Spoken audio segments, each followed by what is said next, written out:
ଚମକିବ ଏହି 5 ରାଶିଙ୍କ ଭାଗ୍ୟ। ନମସ୍କାର ବନ୍ଧୁଗଣ, ଜୟ ଜଗନ୍ନାଥ।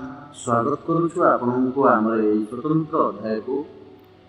ଜ୍ୟୋତିଷ ଶାସ୍ତ୍ର ଅନୁସାରେ ଗ୍ରହମାନଙ୍କର ରାଜା କୁହାଯାଉଥିବା ଦେବଗୁରୁ ବୃହସ୍ପତି ଏବେ ଏକ ବଡ଼ ଗୋଚର କରିବାକୁ ଯାଉଛନ୍ତି।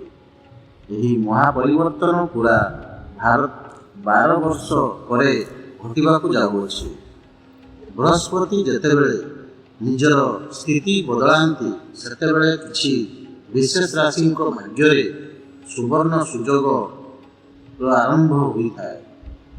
ଆଜି ଆମେ ଏମିତି 5ଟି ଭାଗ୍ୟଶାଳୀ ରାଶିଙ୍କ ବିଷୟରେ ଜାଣିବା, ଯାହାଙ୍କ ଉପରେ ଏହି ଜୁନ୍ ମାସରୁ ଧନର ଦେବୀ ମା ଲକ୍ଷ୍ମୀ ଏବଂ ଦେବଗୁରୁଙ୍କ ଅପାର କୃପା ବର୍ଷିବାକୁ ଯାଉଅଛି।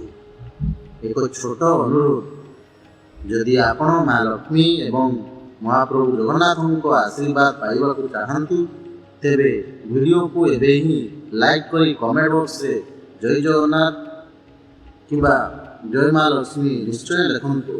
ନିଜର ରାଶି ମଧ୍ୟ କମେଣ୍ଟ କରନ୍ତୁ। ଜାଣନ୍ତୁ ସେହି 5ଟି ଭାଗ୍ୟଶାଳୀ ରାଶି କେଉଁଗୁଡ଼ିକ। ବନ୍ଧୁଗଣ, ପ୍ରଥମ ରାଶିଟି ହେଉଛି ମିଥୁନ ରାଶି।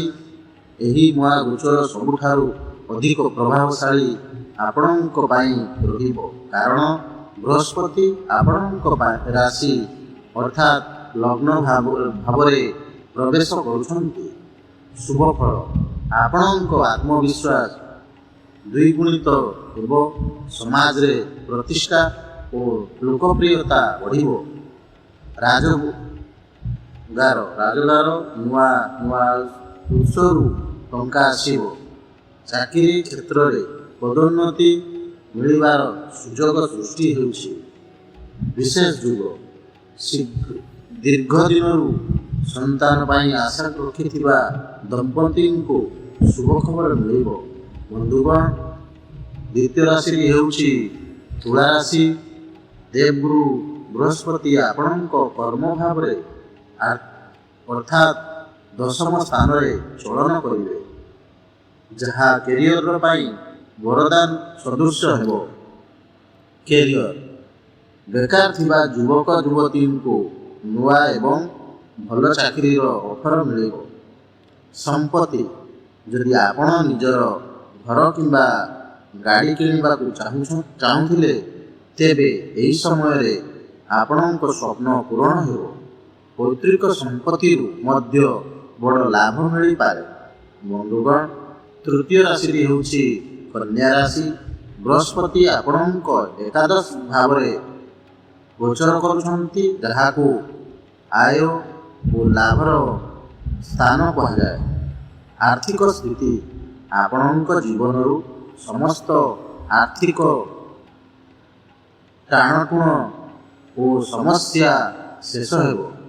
ବ୍ୟବସାୟରେ ଆଶାଠାରୁ ଅଧିକ ଲାଭ ମିଳିବ। ନିବେଶ ଓ ବିବାହ, ପୁରୁଣା ନିବେଶରୁ ଭଲ ରିଟର୍ଣ୍ଣ ମିଳିବ। ଯେଉଁମାନଙ୍କର ବିବାହରେ ବିଳମ୍ବ ହେଉଥିଲା, ସେମାନଙ୍କର ବିବାହ ପ୍ରସ୍ତାବ ଏହି ମାସରେ ଫାଇନାଲ ହୋଇପାରେ। ବନ୍ଧୁଗଣ, ଚତୁର୍ଥ ରାଶିଟି ହେଉଛି କୁମ୍ଭ ରାଶି। ବୃହସ୍ପତିଙ୍କ ଏହି ଗୋଚର ଆପଣଙ୍କୁ ଶତ୍ରୁ ଏବଂ କରଜରୁ ମୁକ୍ତି ଦେବାରେ ସାହାଯ୍ୟ କରିବ। କରଜରୁ ମୁକ୍ତି, ଯଦି ଆପଣ କୌଣସି ଋଣ ପାଇଁ ଚିନ୍ତିତ ଥିଲେ, ତେବେ ଏହି ସମସ୍ୟାର ସମାଧାନ ମିଳିଯିବ। ବ୍ୟବସାୟ ଓ ଶିକ୍ଷା, ବିଦେଶ ସହ ଜଡ଼ିତ ବ୍ୟବସାୟ କରୁଥିବା ଲୋକଙ୍କୁ ପ୍ରଚୁର ସଫଳତା ମିଳିବ। ଛାତ୍ରଛାତ୍ରୀମାନେ ପ୍ରତିଯୋଗିତାମୂଳକ ପରୀକ୍ଷାରେ ଉତ୍ତୀର୍ଣ୍ଣ ହେବେ। ବନ୍ଧୁଗଣ, ପଞ୍ଚମ ରାଶିଟି ହେଉଛି ବିଛା ରାଶି। ବୃହସ୍ପତି ଆପଣଙ୍କ 9ମ ଭାବ ଅର୍ଥାତ୍ ଭାଗ୍ୟ ସ୍ଥାନରେ ଚଳନ କରୁଛନ୍ତି। ଏହାର ଅର୍ଥ ଆପଣଙ୍କୁ ଭାଗ୍ୟର ପୁରା ସାଥ ମିଳିବ। ଭାଗ୍ୟ ବୃଦ୍ଧି, ଯେଉଁ କାମ ଦୀର୍ଘ ଦିନରୁ ଅଟକି ରହିଥିଲା, ତାହା ଅତି ସହଜରେ ପୂରଣ ହୋଇଯିବ। ଆକର୍ଷଣୀୟ ଲାଭ, ହଠାତ୍ କୌଣସି ଜାଗାରୁ ଗୁପ୍ତ ଧନ କିମ୍ବା ଆକସ୍ମିକ ଲାଭ ମିଳିବାର ଯୁଗ ଅଛି। ଧାର୍ମିକ କାର୍ଯ୍ୟ ପ୍ରତି ରୁଚି ବଢ଼ିବ ଏବଂ ପରିବାରରେ ଶାନ୍ତିର ମାହୋଲ ରହିବ। ବନ୍ଧୁଗଣ, ଏହି 5ଟି ରାଶିଙ୍କ ପାଇଁ ଆଗାମୀ ସମୟ ଅତ୍ୟନ୍ତ ମଙ୍ଗଳମୟ ହେବାକୁ ଯାଉଅଛି। ନିଜର ପରିଶ୍ରମ ଜାରି ରଖନ୍ତୁ, କାରଣ ଭାଗ୍ୟ ଆପଣଙ୍କ ସହିତ ଅଛି। ଭିଡ଼ିଓଟି ଭଲ ଲାଗିଥିଲେ ନିଶ୍ଚୟ ଲାଇକ୍ ଏବଂ ସେୟାର କରନ୍ତୁ। ଏମିତି ହିଁ ପ୍ରତିଦିନ ରାଶିଫଳ ଏବଂ ଆଧ୍ୟାତ୍ମିକ ଭିଡ଼ିଓ ଦେଖିବା ପାଇଁ ଆମ ଚ୍ୟାନେଲକୁ ସବସ୍କ୍ରାଇବ୍ କରିବାକୁ ଜମା ବି ଭୁଲନ୍ତୁ ନାହିଁ। ଜୟ ଜଗନ୍ନାଥ, ଜୟ ମା ଲକ୍ଷ୍ମୀ, ଧନ୍ୟବାଦ।